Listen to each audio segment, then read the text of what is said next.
आपका स्वागत है। हॉरर फिल्म बन रही होती है तो सेट पे भी कुछ चीजें हो जाती हैं। स्त्री में हुआ था। है स्त्री में हुआ था, बोलिए। करेक्ट, स्त्री में हुआ था। मैं अकेले कहीं नहीं जाना है, तो हमने कहा ओके। तो मैंने परफ्यूम नहीं लगाया उस दिन कि रिस्पेक्ट देम, वो लोकल है, उनको पता है। और लोबान नहीं यूज़ कर रहे थे। तो अराउंड 2:30 बजे के आसपास नाइट शूट था, तो 2:30 बजे के आसपास हमारे डीओपी को लगा होगा कि यार ये ना मज़ा आ नहीं रहा यार, लोबान तो चाहिए। तो उन्होंने लोबान चलवा दिया। और आई स्टिल रिमेंबर, एक हमारा लाइट मैन जो है वो कुछ ऐसा 15 फीट की एक वॉल थी, फोर्ट था पुराना कोई, उस पर बैठा था ऊपर अकेला। होता ना एक लाइट लगी हुई, आप उसके साथ बैठे हो, रात के 2:30 बज गए, आपको नींद में भी हो, आप थोड़े वो बैठा है और सीन चल रहा है और धम करके वो गिरा नीचे। और first thing he started screaming जैसे वो गिरा हुआ कि मुझे किसने धक्का दिया है, मुझे किसने धक्का दिया पीछे से। ऑफकोर्स सब थोड़ा सहम गए थे। फिर सबसे पहली चीज़ हुई कि लोबान बंद करो भाई, लोबान नहीं चलाना है। फिर सबने ऐसे प्रे किया कि अगर we are sorry we have disturb someone, हमारी ऐसी मंशा नहीं थी। लोबान बंद किया, वापस रीशूट किया। लकली लाइट बॉय ठीक था, उसको ऑफकोर्स हॉस्पिटल लेके गए। बट या ये हुआ है। जो हॉरर मूवीज जंप स्केयर्स के बिना बनाई जाती है और भी ज्यादा स्कैरी होती है। दैट्स ट्रू, एक्चुअली जिसमें दिखता ही नहीं है आपको हाँ। कभी, वो सबसे ज़्यादा स्कैरी होती है। देखते हो आप हॉरर मूवीज? बहुत ज़्यादा, बहुत ज्यादा, बहुत I love ज्यादा। it. क्यों? बहुत मज़ा आता है मुझे।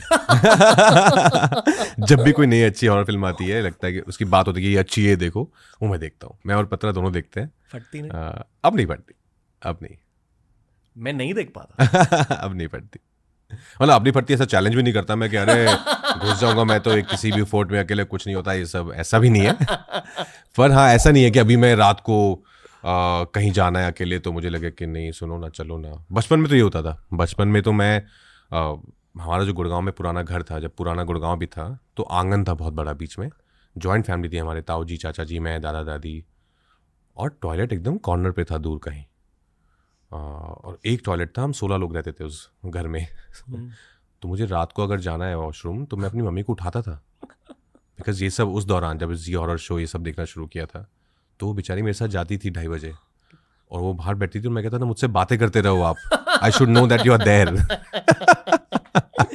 रिलेटेबल। बहुत सारों के लिए आहट, जी हॉरर शो और कोई है फैंस के लिए। या क्यों पर बनाते अब थे नहीं। ऐसे शोज? आई नो यार, आई थिंक थ्रिलिंग था। हम भी देखते थे, डरते भी थे पर देखते थे। वैसे वाले देखते थे कि जैसी रात हुई मतलब भूत आएगा तो क्विल्ट के अंदर, फिर कमेंट्री सुन रहे थे, क्या हो रहा है, अभी वो भूत उसको देख रहा है, फिर चलो अभी उसका उठा लिया, उसने उठा लिया, शिट, अभी दिन हो गया। अच्छा, दिन हो गया। बहुत स्कैरी होते थे कुछ episodes. I know, but now when you look back it's not that scary actually. I think उस एज के लिए हमें बहुत स्कैरी लगते थे। Now if you will go back and watch them again ना, इट्स नॉट दैट स्कैरी। मैंने कभी कोशिश भी नहीं करी है टू गो बैक। मैंने की। रियली? अचानक मैम से मिलने के बाद मैंने सोचा मैं दोबारा देखता हूँ वो, तो मैंने वो एपिसोड निकाला, मैंने थोड़ा सा देखा, मुझे लगा यार मैं क्यों डरता था इससे इतना यार। साउंड इफेक्ट्स से बहुत कुछ हो सकता करेक्ट, है। और may be because I know her now and I have seen her so much in different things. सबसे स्कैरी हॉरर मूवी आपको कौन सी लगी है जहाँ सच में फट गई इन अडल्टहुड?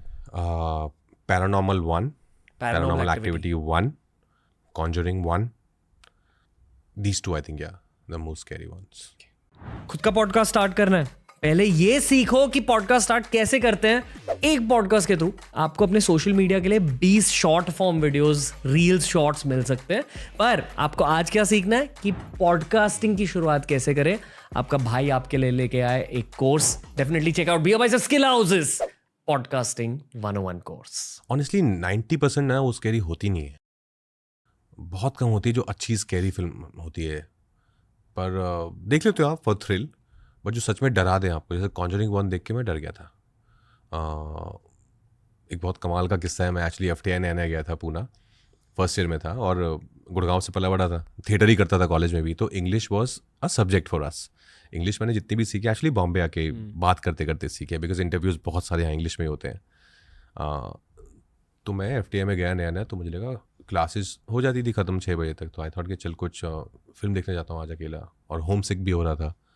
तो वहाँ पे एक E² करके एक बहुत बड़ा थिएटर है, वहाँ गया मैं, वहाँ देखा क्या क्या लगा हुआ है। उस टाइम तो ये सब नहीं था ऑफकोर्स ऑनलाइन, तो आप देखते थे जाके फिजिकली। तो एक फिल्म थी एक्सॉर्सिज्म ऑफ एमिली रोज, और मुझे कोई आइडिया नहीं है एक्सॉर्सिज्म का मतलब क्या होता है। उस वक्त मुझे लगा वो इंग्लिश फिल्म एमिली रोज, लगता है कोई ट्रू स्टोरी टाइप फिल्म है, ये देख लेते हैं। तो मैंने एक टिकट ली, मैं अंदर गया अकेला, और वो सब उसके सबसे बड़े स्क्रीन में वो फिल्म चल रही थी, लगभग आई थिंक कोई 1000 सीटर है वो, उसके अंदर 6 लोग बैठे होंगे और मैं एक कोने में था और मेरे आसपास कोई नहीं, और मुझे लग रहा है कि मैं कोई अच्छी बायोपिक टाइप देखने आया हूँ। और मैंने फिल्म देखना शुरू किया, मुझे लगा एक सेकंड ये क्या हो रहा है, ये तो चीटिंग है, ये तो नहीं बताया था मुझे। एंड आई थॉट क्या अभी देख ही लेता हूँ यार, भी आया हूँ तो। मैंने पूरी फिल्म देखी और अगेन फिर वो हफ्ता बहुत ख़राब रहा मेरे लिए। वो जो डर था ना कि वो तो कहानी आपके लाइफ में घुस जाती है, घुस जाती है, आपको लगता है कि एमिली रोज है पीछे। मैं अपने हॉस्टल बेड पे लेटता था, मैं और जैदी अलावत मेरा बैचमेट है वो, हम दोनों साथ में एक शेयर करते थे एक रूम में। ऐसे मैं जल्दी चला जाता था सोने में, ऐसे लेटा हुआ हूँ तो कबर्ड के ऊपर स्पेस होता था, अगर मैं दीवार की तरफ मुँह है तो मेरा दिमाग मुझे कह रहा है कि एमिली रोज पीछे बैठी है, वो कबर्ड के जो ऊपर स्पेस है ना वहाँ पे बैठी है वो, और मैं कह रहा हूँ नहीं कुछ नहीं है, अरे वो बैठी है, अरे नहीं कोई नहीं बैठा है। तो फिर मैं अपने आप को बोलता था कि 2 ऑप्शन है, या तो तू बाहर भाग जा सबके साथ चिल कर जाके, और फिर जब जयदीप आए तो साथ में आ जाओ, या फिर तू पलट के देख ले और उसको फेस कर, बैठी होगी तो बैठी होगी, या तो नहीं बैठी होगी ना, बात खत्म हो जाएगी। तो मैं बोलता था कि अच्छा मैं ना पलट रहा हूँ, 3 तक गिनूंगा मैं, 1 2 3। ऑफकोर्स कोई नहीं होता था कोई भी नहीं होता था, but I am glad I did that, because मैं एक बार अगर बाहर जाता ना, मैं हर बार बाहर जाता। लेकिन वो एक हफ्ता आपके दिमाग के साथ ये हॉरर फिल्म्स, अच्छी हॉरर फिल्म्स प्ले करती हैं। मैं एक हफ्ते के लिए ना ही चेहरे को धोता हूँ ना ही बाल को धोता हूँ। क्यों? क्योंकि बाथरूम में जब आप चेहरे या बाल को धोते हो आपको आंख बंद और आंख खोलते हुए ऐसा लगता है कि भूत यहीं खड़ा होगा। I can relate to that, yes. ये हुआ है बचपन में कि साबुन लगा के जल्दी से धो लेना है। बचपन में मेरे साथ अब भी होता। मैंने गलती कर दी हेरिडिटरी देखकर। वो एक ऐसी फिल्म जहाँ कम जंप स्केयर्स है। मैंने एक्चुअली हेरिडिटरी देखी नहीं है अभी, करेक्ट, पर मैंने सुना बहुत है उसके बारे में। हेरिडिटरी को लेकर सबसे डरावनी चीज़ ये है कि जो एंड में विलन दिखाया गया है वो एक भूत नहीं, वो एक इंसान है। नहीं डिमोनिक एंटिटी है, डीमन है, जिसे हमारे समाज में दानव या असुर कहा जाता है। करेक्ट। ठीक है, वो एक एक्चुअल असुर है, पर वर्ल्ड की माइथोलॉजी में, वर्ल्ड की हिस्ट्री में उस डीमन का एक रोल रहा है।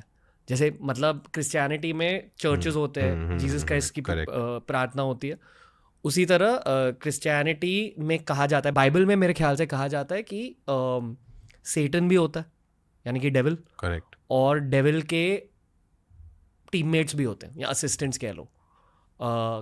बहुत सारे जो मेरे रोमन कैथोलिक फ्रेंड्स हैं वो सेटन शब्द भी नहीं कहेंगे, क्योंकि कहते हैं कि शब्द भी कहने से वो एनर्जी आ जाती है, अट्रैक्ट करते हो।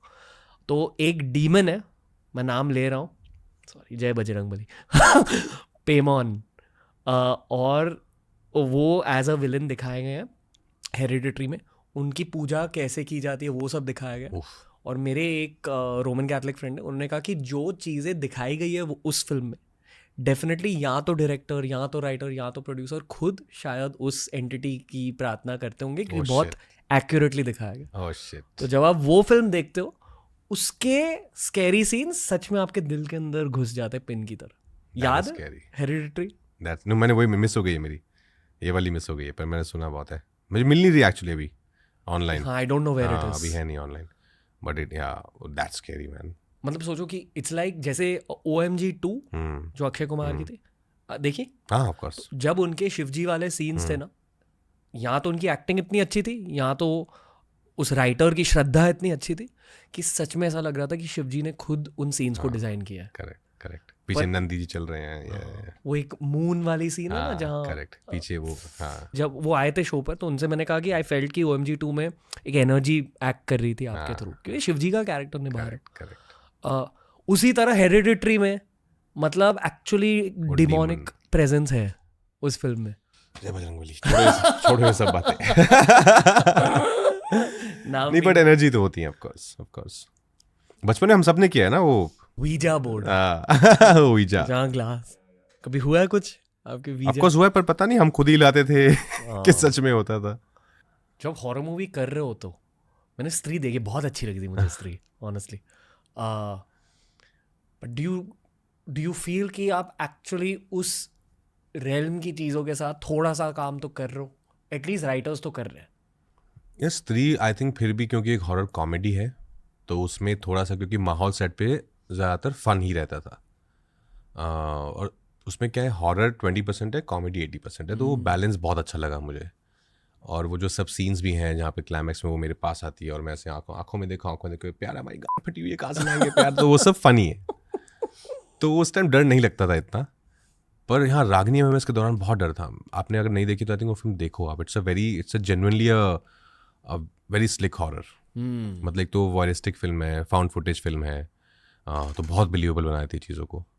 लेकिन मुझे बहुत डर लगता है हॉरर फिल्म करते हुए, बिकॉज मुझे वो माइंड स्पेस ना, इट्स वेरी टायरिंग, जहाँ पे आप कॉन्स्टेंटली और always scared as a character, but of course then you are believing in it, आप उस जोन में हो, तो बहुत थका देता है आपको मेंटली।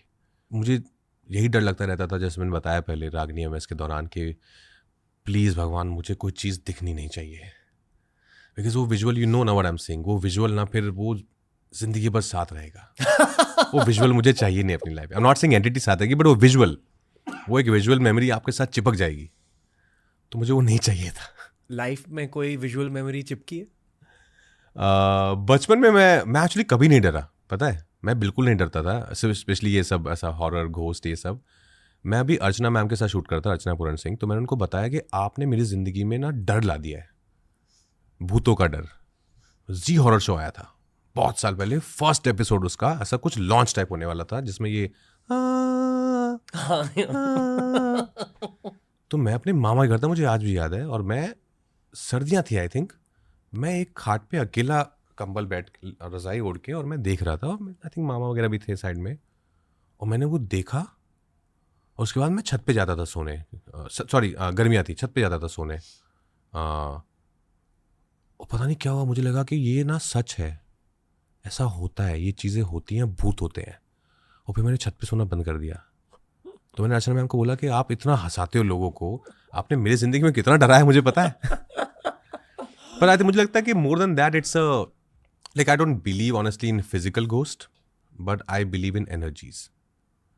किसी स्पेस की एक एनर्जी समझ आती है मुझे। फिजिकल घोस्ट हैं कि नहीं मालूम नहीं है, मैंने कभी एक्सपीरियंस नहीं किया, लेकिन किस्से सुने लोगों से, दोस्तों से, वो जो कई बार होती है ना, वो वाली रात जब आप बैठ के सब हॉरर किस्से सुनाते हो एक दूसरे को, तो उन रातों में मैंने किस्से सुने हैं दोस्तों से, और काफ़ी डरावने और काफ़ी ख़तरनाक किस्से, लेकिन मैंने फिजिकली कभी महसूस नहीं किया है। But I believe in energies. मैं किसी स्पेस में जाता हूँ तो first thing I notice is the energy.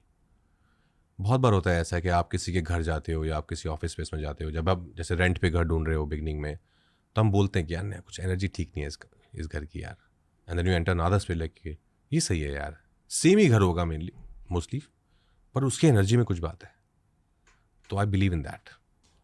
पर एक एक्टर का फर्ज ये होना चाहिए to be observational. Of course and ये ऑब्जर्वेशन का एक बहुत अनऑब्वियस फैक्टर है कि किसी इंसान से कैसी एनर्जी मिलती है और किसी स्पेस से कैसी एनर्जी मिलती है। करेक्ट तो से? एब्सोल्युटली। डेफिनेटली जहाँ आप शूट कर रहे होते हो, आपकी परफॉर्मेंस उस जगह से भी अफेक्ट हो जाती है। एग्जैक्टली।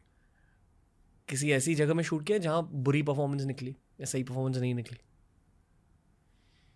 हाँ, नाम नहीं लूँगा ऑफकोर्स फिल्म का, पर उसकी एनर्जी सही नहीं थी, मतलब लोगों की, सेट की, जगह से ज़्यादा आई थिंक पूरा ओवरऑल जो सब लोगों की मिला के जो एक सिनर्जी थी ना, वो सिनर्जी सही नहीं थी। तो फिर आप भी अंदर जा नहीं पाते हो, वो कुछ ब्लॉक कर रहा होता है आपको, तो फिर काम भी वैसा ही होता है, तो वैसा हुआ है। Was the film a success? No. और ये शूटिंग के वक्त पता था आपको? हाँ, पता था कि नहीं यार ये सही नहीं है। बट चैनल को एक्सप्लोर करो,